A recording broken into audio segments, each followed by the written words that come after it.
Hi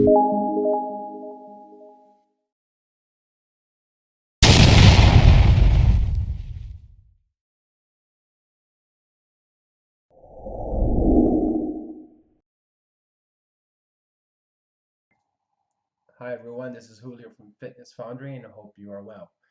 Before I go any further, I wanted to ask if you can please hit the subscribe button, and that way you will get the latest videos on health, fitness, and nutrition, and also videos of my cat here and there.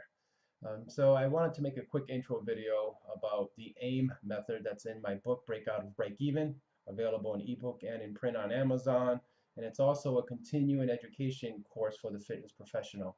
So the A.I.M method is an acronym for assess, initiate, and motivate, or motivation.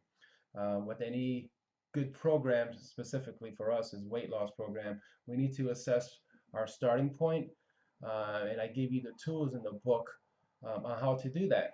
And it also is going to help with expectations on how much you will lose per week based on your lifestyle and goals. All the tools are in there that's going to help you create the proper caloric deficit from nutrition and your exercise or physical activity.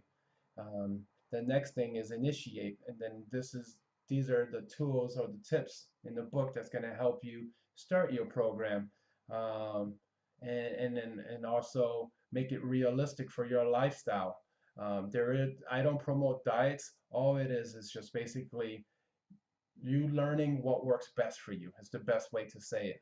And that's the way that we're going to achieve long-term results. It's not to get dependent on one diet. It's basically to educate yourself on how to lose weight and maintain it off.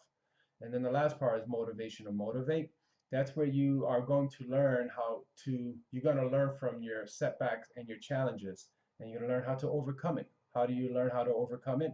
I give you tips, and I'll give you access to a support group that's online, and you will also have access to me too. Um, so that's the A.I.M method in a nutshell: assess, initiate, and motivate. Um, Please feel free to reach out to me to learn more about my book, and there's a free review available on Amazon too. That is it, and thank you very much.